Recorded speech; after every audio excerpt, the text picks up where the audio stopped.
We're also watching what is happening with Hurricane Ian, and western Cuba is now taking a direct hit. Ian made landfall after strengthening to a major Category 3 storm overnight, and here's the scene.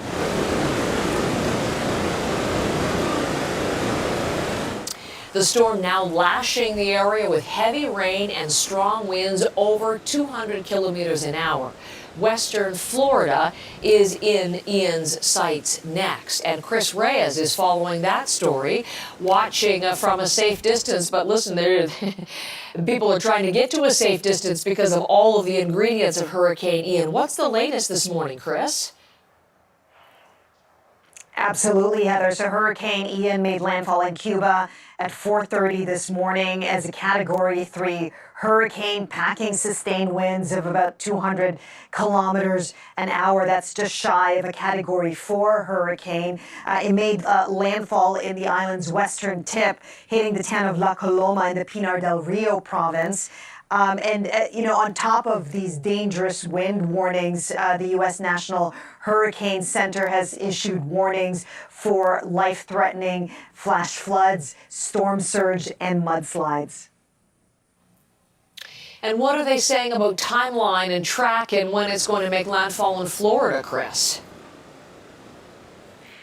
It's expected to start heading north to Florida, making landfall sometime Wednesday, Thursday. Tampa Bay and St. Petersburg on the west coast of Florida. Several counties there, Heather, are already under an evacuation alert. Florida Governor Ron DeSantis has issued a statewide state of emergency. Here's what he had to say.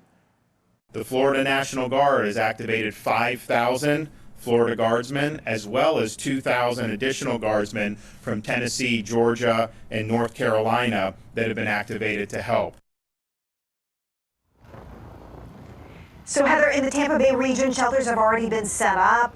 This would be the first direct hit, by the way, for Tampa Bay and St. Petersburg since 1921. So the first direct hit for a major hurricane in those two cities. Here's what Tampa Bay Mayor Jane Castro had to say. This is going to be a storm like we have not seen in the past, unless there's something that changes drastically. Even if it tracks on the most westerly path, we're still going to have high winds and we're going to have storm surges. So you can imagine, Heather, it's those words that's really causing residents to take these evacuation orders and these warnings very seriously.